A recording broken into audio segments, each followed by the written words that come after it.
I was alone in my truck on KY 421 south of Barberville at 5:40 in the morning, the engine idling, a GPS unit on the dash blinking as I logged wetland boundary waypoints for the environmental firm that contracted me. The cab was cold enough that my breath fogged the windshield. I wiped it with my sleeve and went back to the unit. I marked the third waypoint of the morning and noted the coordinates in a spiral field notebook on the passenger seat. The work was methodical and solitary, the kind of work I took after leaving SAR because it asked nothing of me except accuracy. I liked the quiet. I liked the dark. I liked that I could do the job and go home and no one asked me questions about why I'd left the other one. My phone, face up on the dash, lit up with an incoming call. The screen read, Ruth Gaines. I looked at it for 2 full rings before I picked up. "Harrison," Audrey Washington said. She didn't ask how I was. "3 cavers entered a cave system on the Robertson farm outside Flat Lick 6 days ago. They haven't come out." I didn't say anything. I waited. "A Knox County Sheriff's deputy ran the cave against the state karst registry and the Kentucky Geological Survey records. Nothing. No permit, no survey file, no documentation of any kind. The cave doesn't officially exist."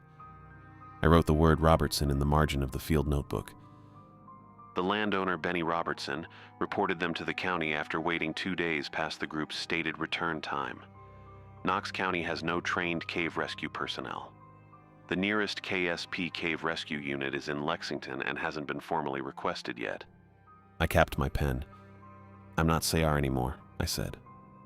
"I know," Audrey said.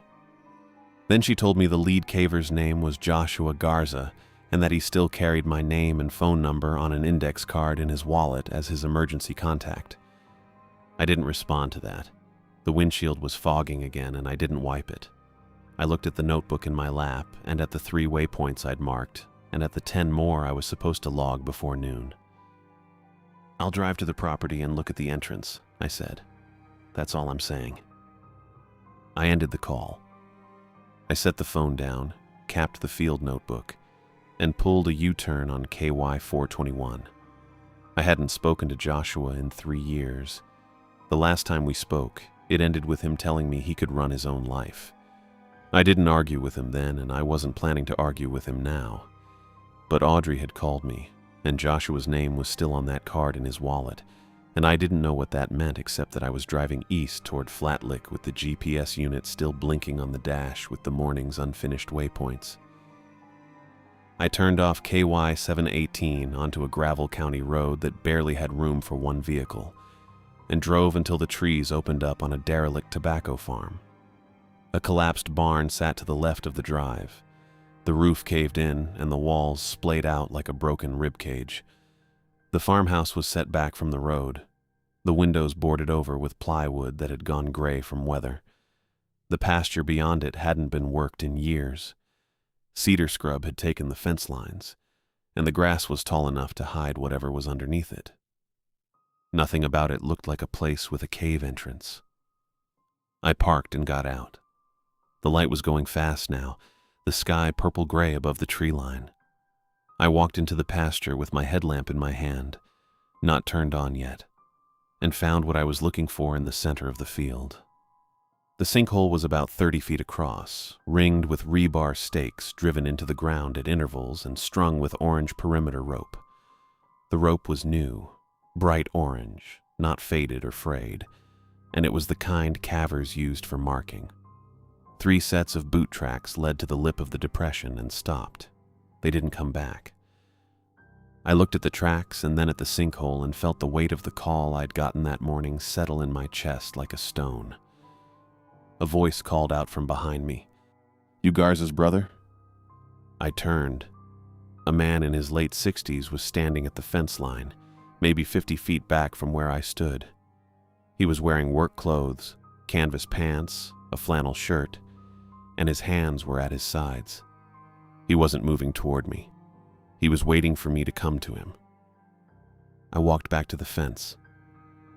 "Harrison Garza," I said, "Joshua's brother." He nodded once, slow, like he'd been expecting me. "Benny Robertson," he said. "This is my land." I asked him what he knew about the cave. Benny looked past me toward the sinkhole and didn't answer right away. When he spoke again, his voice was lower, like he was saying something he'd been holding back for days. My father sealed the entrance in '87, he said. 2 farmhands went in together. Only one came back. He stopped there, like that was the end of the story. What happened to the one who came back? I asked. He never said, Benny said. Stopped speaking almost entirely. Stayed that way the rest of his life. I felt the cold air coming up from the sinkhole behind me and didn't turn around. Why'd you let my brother's group in? I said. Benny's jaw worked for a second before he answered. Joshua showed me a map, he said. Made it look like a standard passage. Offered me $200 for access. I needed the money. And I thought my father had been superstitious. He said that last part like he was trying to convince himself it had been reasonable at the time. I asked him what his father had actually said about the cave. Benny turned and walked to his truck without answering. He opened the passenger door and pulled out an old composition notebook with a water-stained cover. He came back to the fence and held it in both hands, not offering it to me. You want to know what he said? Benny said. I'll read it to you. He opened the notebook and flipped through the pages until he found what he was looking for. His voice was flat when he read it, like he was reading a weather report and not something that had kept him awake for 30 years. Something in the cave is old enough that it no longer needs eyes. It finds you not by sight or sound alone, but by what you feel, by the vibration of fear and heartbeat moving through the stone. He closed the notebook and held it out to me. I should not have opened that entrance, he said. He turned and walked to the farmhouse. I heard the door close and the deadbolt slide home. The porch light didn't come on. I stood there with the notebook in my hand and the sinkhole at my back and the sky going dark overhead. Then I walked back to my truck and turned on the headlamp. The notebook was filled with entries in tight, slanted handwriting. The dates ran from 1985 through '87. Harlan Robertson had written about the cave like it was something the farm had been built over without anyone knowing what was underneath. He described attempts to map the passages and finding walls that didn't make sense, chambers that opened up where the geology said they shouldn't. He wrote about the 2 farmhands who went in and the one who came back and never spoke again. The final entries were about sealing the entrance, poured concrete and rebar, a decision never to file anything with the county because filing would require explaining, and explaining would require admitting he didn't know what he'd found. I turned off the headlamp and sat in the dark cab with the notebook on my knee. I could see the farmhouse across the pasture, the windows boarded and lightless. Benny wasn't coming back out. I opened the truck bed and pulled out the Pelican case I kept behind the seats. Full cave kit. Headlamp with 2 spare batteries, 50 meters of 9mm static rope, a rappel rack, ascenders, a harness, a dry bag, a first aid kit, and 2 liters of water. I'd kept it stocked for survey work. Wetland sites sometimes required descents into sinkholes to check for aquifer connections, but I hadn't used it in 6 months. I checked every piece of it. The batteries were good, the rope wasn't frayed, the ascenders locked clean. I added a second headlamp from the cab and an extra set of batteries from the glove box. Then I sat in the driver's seat with the door open and read the notebook a second time. Harlan's handwriting got tighter toward the end, the lines closer together, like he was running out of space or time or both. He described the sealing process in detail, how deep they poured the concrete, how they anchored the rebar, how they covered it over with soil and rock and let the pasture grow back over it. He wrote that he believed the thing in the cave knew the entrance had been sealed. He wrote that he didn't think it minded. I stopped reading before I got to the last page. I didn't know why. Maybe because I didn't want to know what Harlan Robertson had written at the very end, after everything else was done. I closed the notebook and set it on the passenger seat. The farmhouse was still dark. The sinkhole was a black circle in the pasture, the orange rope barely visible in the starlight. I sat in the dark cab with the notebook on my knee and the farmhouse locked and dark across the pasture, and waited for first light. I rigged the anchor at first light. The rebar stakes Benny's group had set were still solid, driven deep enough to hold. I clipped the rope through the rack, checked the harness twice, and backed over the lip of the sinkhole without looking at the farmhouse. The curtains didn't move. Nobody was watching. The drop was clean and vertical, about 60 feet straight down. The rope ran smooth through the rack, and I touched gravel at the bottom in under a minute. I unclipped and turned in place, letting my headlamp sweep the chamber. Classic Eastern Kentucky karst. Horizontal passages with low ceilings, rimstone pools catching the light in the upper sections, the smell of cold mineral water. It was completely silent. No drip, no air movement. My headlamp carried about 15 feet before the dark swallowed it. I moved forward, keeping my steps quiet out of habit. The passage opened into a larger chamber roughly 40 meters from the base of the shaft, and that's where I found their gear. 3 expedition packs lined up against the left wall, a spare rope bag, a rack of bolts and hangers hung on a natural hook in the stone, a small camp stove with the fuel canister still attached, set upright on a flat shelf of rock. Everything was organized, nothing scattered, nothing dropped in a hurry. They had staged it like a cache they were planning to come back to. I knelt beside the first pack and checked the top pocket. Joshua's handwriting was on the tag. I pulled the logbook out and opened it. The first day's entries were what I expected. Standard karst traverse. Tight passages, rimstone pools, a climb down a breakdown slope into a lower level. Joshua's handwriting was neat and methodical, every entry timed and measured. 15 years of caving habits on the page. I could hear his voice in the way he wrote it. The second day was different. He described the passages opening into chambers with no formations, no stalactites, no flowstone, no speleothems of any kind, just smooth, dark limestone walls. He wrote that it was geologically anomalous, and that it didn't match any formation type he'd encountered in 15 years of caving in the region. Then he described marks on the walls, circular depressions, each roughly the diameter of a spread hand, covering the walls at irregular intervals. He wrote that the marks appeared to have been pressed from behind the stone, as if something on the other side had braced its palm flat against the rock and held it there long enough to leave an impression. The final entry was short. Chase knocked on one of the marked walls as a test. Something on the other side knocked back, going deeper to find the source. That was it. No timestamp on the last line. No note about when they planned to return. I closed the logbook and put it in my chest pocket.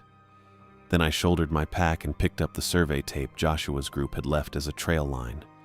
It ran from the gear cache into a passage at the back of the chamber, the orange tape bright against the dark stone. I followed it into the lower passages, the gear cache and the entrance shaft behind me, the logbook pressing against my ribs with every step. The trail line led me down. 2 hours of crawling through tighter and tighter passages, the ceiling pressing lower every few hundred feet, the walls squeezing in until some of the slots were barely wide enough to get my shoulders through. I kept one hand on the orange tape and moved through the dark, my headlamp carving out a narrow cone of light in front of me. The first hour was standard karst, low ceilings and gravel floors and the smell of cold mineral water. My knees started to ache after the first 30 minutes of crawling.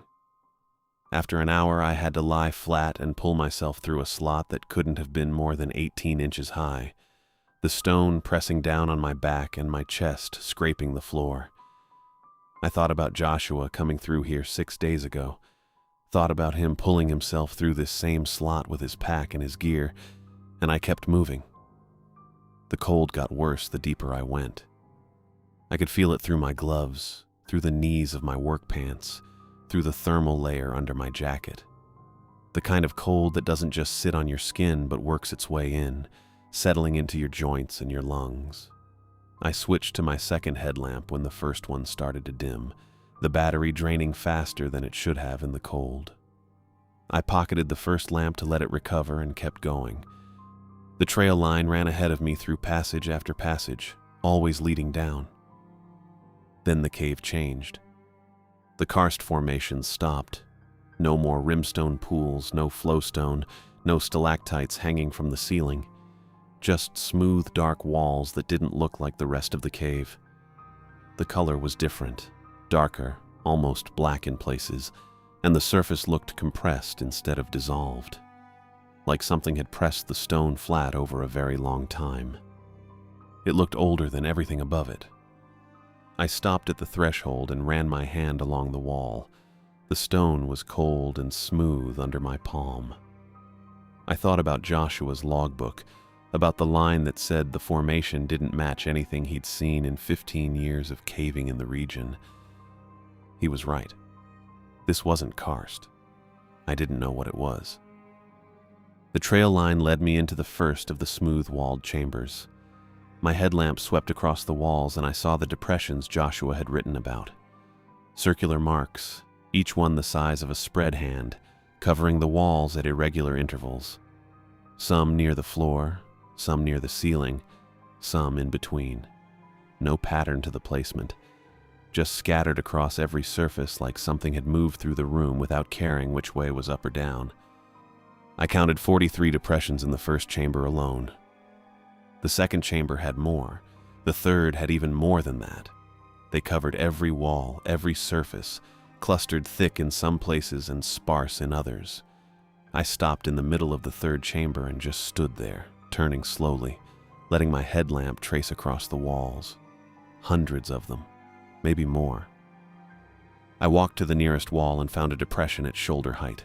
I pressed my palm flat into it. The fit was exact. My hand filled the mark perfectly, my fingers matching the width, my palm fitting the depth. The stone was solid under my hand. No hollow sound when I pressed. No give. Whatever made this mark had done it with sustained pressure, not a strike. Something had pressed its hand flat against the wall and held it there long enough to leave an impression in solid limestone. I pulled my hand back and looked at the mark again. Then I looked at all the others, scattered across the walls around me, and I thought about what it meant that something had touched every surface in this room. That was when I heard the sound. A slow, rhythmic striking, stone on stone, 4 seconds between each strike, steady and deliberate, coming from somewhere deeper in the cave. I stood still and listened. The sound didn't speed up or slow down. It just kept going, one strike every 4 seconds like a clock ticking in the dark. I listened to it for a full minute, counting the strikes, and it never varied. 16 strikes, 16 perfect intervals. Then I started moving again. The trail line led me to the back of the third chamber, where a diagonal slot cut through the wall at an angle. I had to turn sideways to fit, my chest pressed against one side and my back against the other, shuffling through the squeeze with my pack scraping stone on both sides. I came out into a large chamber. My headlamp didn't reach the ceiling. The beam just disappeared into the black above me, swallowed by the dark. The rhythmic striking was louder here, clearer, and it was coming from somewhere ahead. I stood at the entrance and let my headlamp cut into the chamber, the light reaching maybe 20 feet before it faded. The striking continued in the dark beyond. 4 seconds, strike, 4 seconds, strike. I didn't move. I just stood there, my hand on the wall beside me, and listened to the sound echoing through the chamber ahead. I moved across the chamber in a crouch, keeping my weight on the balls of my feet, trying to make each step as light as possible. My headlamp cut through the dark in a narrow cone, the beam reaching maybe 20 feet before it gave up. The light found Joshua in the center of the chamber. He was sitting upright against a stalagmite, the only formation I'd seen since entering the smooth-walled section.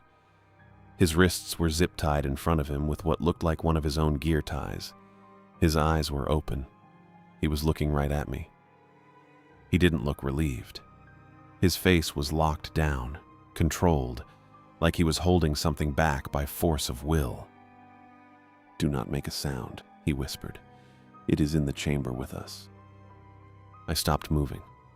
My hand went to the knife on my belt, but I didn't pull it yet. I scanned the chamber without stepping away from the squeeze entrance, sweeping the headlamp left and right. The beam found Cindy Buck against the left wall, maybe 15 feet from Joshua. She was sitting with her arms around her knees, her head down, completely still. I moved the light further and found Chase Howell against the right wall, also sitting, his left leg stretched out straight in front of him at an angle that looked wrong. He wasn't moving either. I brought the light back toward the center of the chamber, trying to make sense of the space, and that's when I saw it. At the far edge of the beam, something moved out of the light before I could get a clear look at it. Pale, large, moving along the wall instead of across the floor, its limbs working in a way that didn't look human. And then it was gone, swallowed by the dark beyond the headlamp's reach. I forced myself to breathe slow and even. My heart was pounding hard enough that I could feel it in my throat. I moved toward Joshua, staying low, placing each boot carefully on the stone. The chamber was silent except for the faint scrape of my jacket against rock. I reached him and knelt down, pulling the knife from my belt. He held his wrists up without a word. I cut the zip tie in one stroke. He worked his hands apart slowly, flexing his fingers, making no sound. I leaned in close. "What is it?" Joshua's mouth was right next to my ear when he answered, his voice barely more than breath. "Blind. No eyes. It moves by vibration through the stone. Footsteps. Heartbeat. If you're close enough, it can feel you breathing." I looked at the dark beyond my headlamp. "How long?" 6 days. 6 days. I looked at Cindy and Chase again, both of them sitting perfectly still against the walls like statues. 6 days in the dark with that thing moving around them. "Why didn't it kill you?" Joshua's jaw tightened. "It didn't want us dead. It wanted us still. When Chase tried to crawl out 3 days ago, it dragged him back. Didn't hurt him. Just put him against the wall and held him there until he stopped moving. Then it let go." "Why?" "The knocking," Joshua said. "When Chase knocked on the wall out there and it knocked back. I think that was the first time anything had answered it. I think it has been alone in here for a very long time." The words landed cold in my chest. I opened my mouth to ask him what he meant, but before I could say anything, the rhythmic striking started again. Closer this time. 4 seconds of silence, then a slow, deliberate strike against stone, the sound carrying through the chamber like a hammer on an anvil. 4 more seconds, another strike. Joshua and I both went still. My headlamp began to flicker. The light died for half a second, plunging us into total black, and then came back, dimmer now, the beam narrower. The cold down here was draining the battery faster than it should have. I'd been underground for hours. The temperature had to be below 45 degrees. The light flickered again, died, came back. And in that dying, reviving light, I saw it. The creature was 15 feet away, pressed flat against the wall to my right. It was pale, hairless, larger than a person, with long limbs that looked too thin for its body and a torso that seemed compressed, like it had been built for squeezing through tight spaces.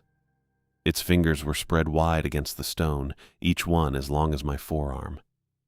Its face was smooth, no eye sockets, no nose, just a pale, featureless surface with a mouth that hung slightly open, the lips parted like it was tasting the air.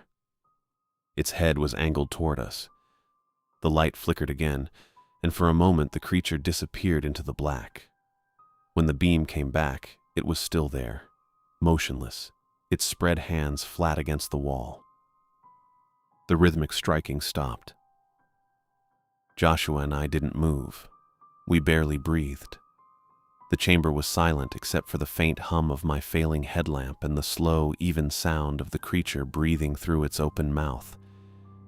It stayed where it was, its head tilted toward us, waiting. I needed to move. The creature was 15 feet away, and my headlamp was dying. I had maybe seconds before the light failed completely, and we were all in the dark with something that could navigate by heartbeat alone.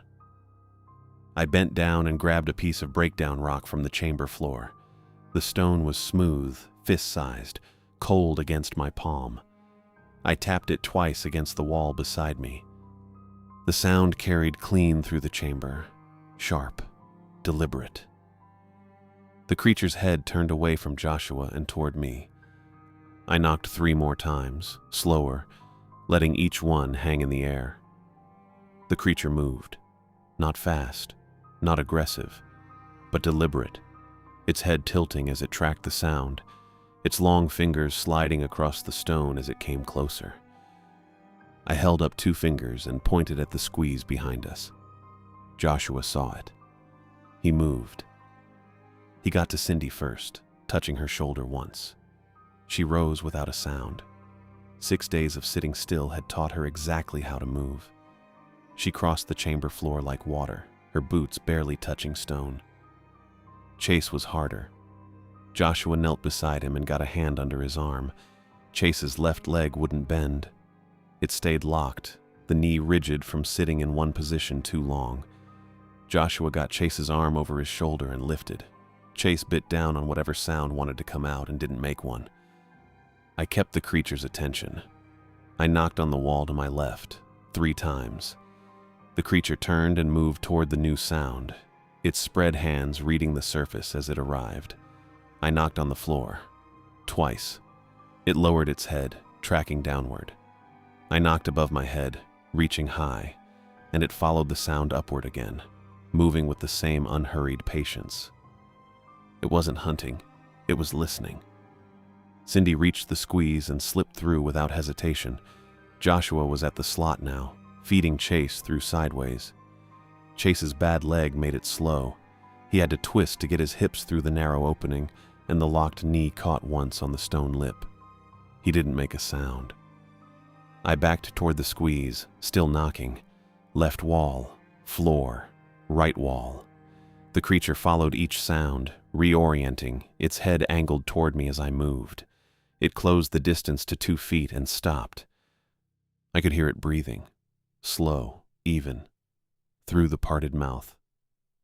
I could see the slight rise and fall of its chest, compressed and pale, built for moving through spaces too tight for anything else. The creature raised its right hand and pressed its palm flat against the wall beside where I'd been knocking. It held it there, waiting. Joshua and the others were through. I could hear them moving in the passage beyond the squeeze, the faint scrape of boots on stone. I was alone in the chamber with it now. I pressed my own palm flat against the wall beside the creature's hand. The stone was cold, solid. I held it there. The creature didn't move. Its breathing stayed the same, slow, steady, not a threat, just presence. I lifted my hand and backed toward the squeeze. The creature stayed where it was, its palm still pressed to the wall, its head angled toward the space where I'd been standing. I turned sideways and slid through the slot, stone scraping against my pack and my shoulders. My headlamp flickered once as I cleared the narrow opening, and then I was through, into the smooth-walled passage on the other side. Behind me, in the chamber, the rhythmic striking began again, stone on stone, the same tempo as when I'd arrived, the same patient interval. Not pursuit, continuation. I led them back through the smooth-walled chambers at whatever pace Chase could manage. He had one good leg and one arm draped over Joshua's shoulder, the 2 of them moving together in an awkward shuffle. Cindy carried both packs, hers and Chase's, without complaint. The circular depressions passed on either side in my headlamp beam, more than 40 in the first chamber alone. They pressed out of the darkness and fell back into it as we moved. I didn't look at them. I kept my attention on the trail line and on Chase's uneven breathing behind me. We entered the low crawl section, the last passage before the entrance chamber. 20 meters of flat stone ceiling and hard floor, the kind of crawl where your pack scrapes the top and your knees take the damage. I went first to check the line, then dropped back to the rear position. Chase went ahead of me, moving on his elbows, his bad leg dragging behind him like dead weight. His breathing was labored. 6 days without food had hollowed him out. I could hear it in every exhale, thin, ragged, barely enough to keep him moving. But he kept going. He didn't stop. Then his knee hit the shelf. A sharp crack, stone on stone. The sound carried through the passage like a gunshot in a closed room. Chase froze. Cindy froze ahead of him. Joshua froze. I froze. Behind us, the rhythmic striking stopped. Then we heard it. Movement in the deep passage, fast, fluid. The sound of something covering stone at speed. Not the slow, deliberate movement from the chamber. Something different. Reactive. It was coming through the smooth-walled chambers toward the crawl. I shoved Cindy's boot. Go. Don't stop. She moved, no hesitation. She'd spent 6 days learning how to be still, and she knew exactly when stillness would get you killed. I grabbed Joshua's shoulder and set it low and fast. Take Chase and climb. Get to the rope and go up. Do not wait for me. Joshua looked at me for 1 second. His face was unreadable in the faint backwash of my headlamp. He didn't argue. He got Chase moving.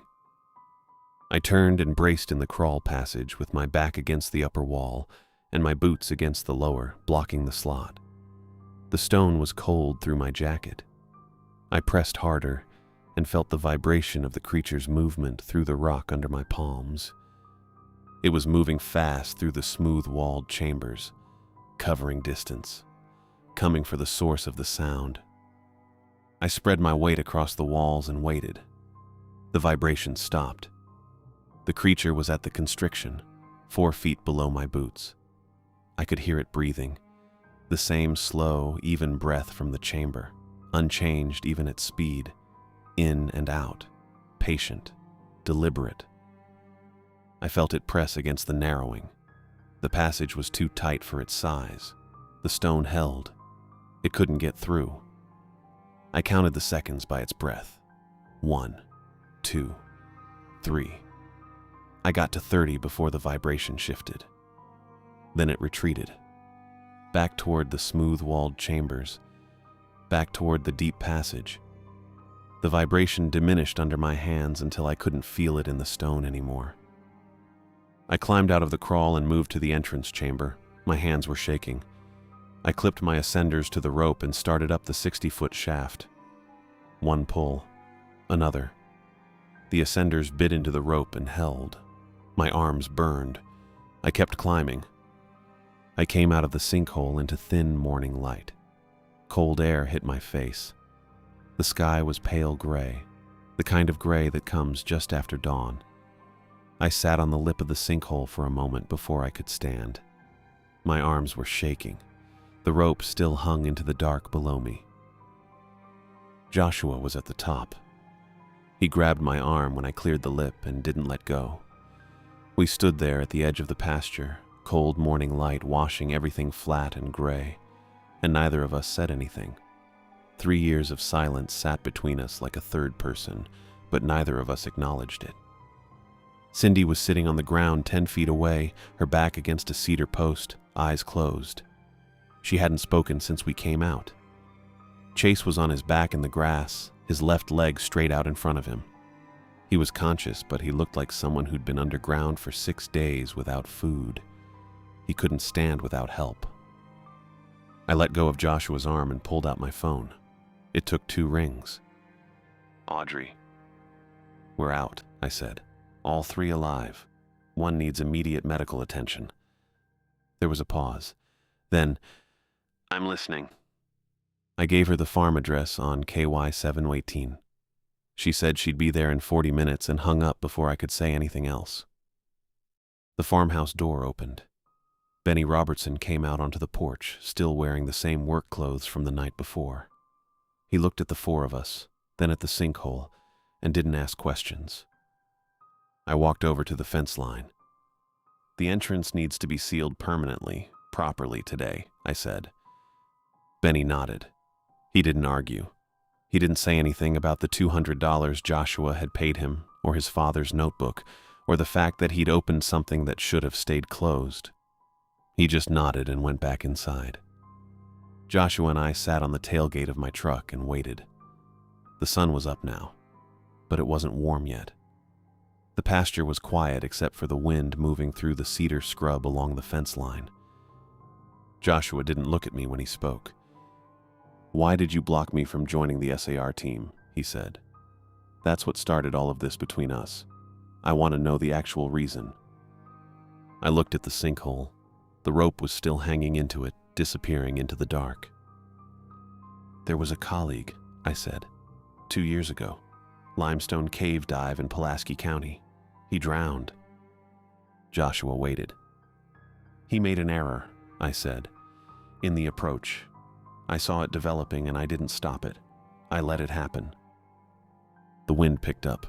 I felt it against my face. "The inquest ruled it an accident," I said.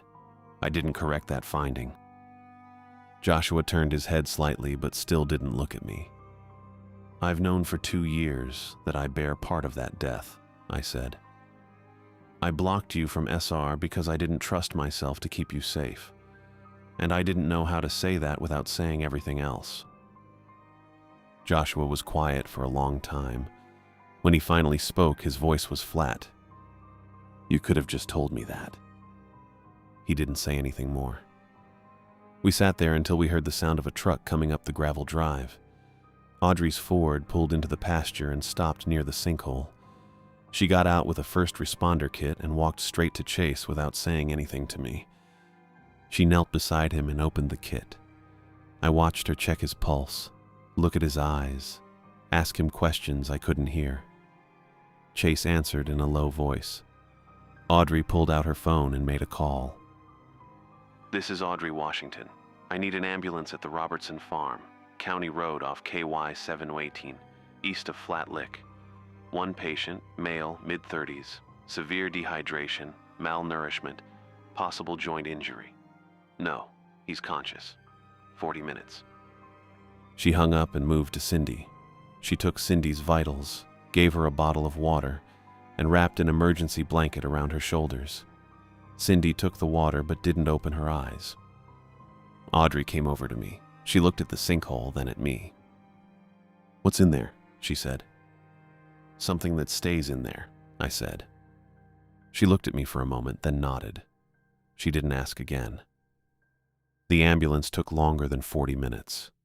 When it finally arrived, 2 paramedics got Chase onto a stretcher and loaded him into the back. Cindy walked to the ambulance on her own. Audrey followed in her truck. Joshua stood beside the ambulance door for a moment, looking back at me. Neither of us said anything. He got in. The ambulance pulled down the gravel drive, Audrey's truck behind it. I watched them turn onto KY 718 and disappear. Then it was just me and Benny Robertson, alone in the pasture with the open sinkhole. We worked on the entrance until it was done. Benny had a steel plate in his barn, 1/2 an inch thick, rusted along the edges but solid. We dragged it out to the pasture and cut it to size with an angle grinder he'd pulled from somewhere in the back of the structure. The noise was loud enough that I kept glancing toward the sealed sinkhole, but nothing moved and nothing answered. We set the plate over the opening and drilled through into the limestone lip, then drove rebar straight down through the holes into the rock. Benny mixed the concrete in a wheelbarrow he'd filled from a 50-pound bag, adding water from a hose that ran all the way out from the side of the barn. We poured it thick around the anchor points, 2 feet deep where the rebar met stone. Neither of us spoke much. Benny worked steady and methodical, the way a man works when he's been doing farm repair for 40 years. I matched his pace. We didn't need to discuss what we were doing or why. When the concrete had set enough to hold, I stood over the sealed plate and looked at it. The orange rope was still looped around the perimeter stakes. I pulled each stake free and coiled the rope into a loose bundle and set it on the ground beside the sinkhole. The plate sat flush with the pasture floor now, a dark square of steel in the pale grass. I walked back to my truck and opened the cab. Harlan Robertson's notebook was on the passenger seat where I'd left it. I picked it up and turned to the last page. I'd read most of it the night before, but not the final entry. Harlan had written that he believed the creature knew the entrance had been sealed. He wrote that he did not think it minded. The handwriting was careful and deliberate, each line straight across the page. It has been waiting for something to answer the knocking for longer than this farm has existed. It will wait longer still. I closed the notebook.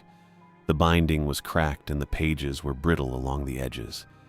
I carried it to the farmhouse porch and set it down on the top step, against the door frame where Benny would see it. I didn't take it with me. Benny was still standing by the sinkhole when I walked back to the truck. He had his hands in his pockets and his head down, looking at the sealed plate. I stopped beside him for a moment. "It's done," I said. He nodded. He didn't look at me. I got in the truck and started the engine. The GPS unit was still mounted on the dash, the screen lit with the unfinished waypoints from the morning before. Little blue markers scattered across the grid, blinking in sequence. I put the truck in gear and drove down the gravel drive toward KY 718. The pasture receded in the rearview mirror, the sealed steel plate just visible in the grass, and then the trees took it and I couldn't see it anymore. I kept driving west toward Barberville. The road was narrow and empty. The GPS kept blinking. I didn't look back.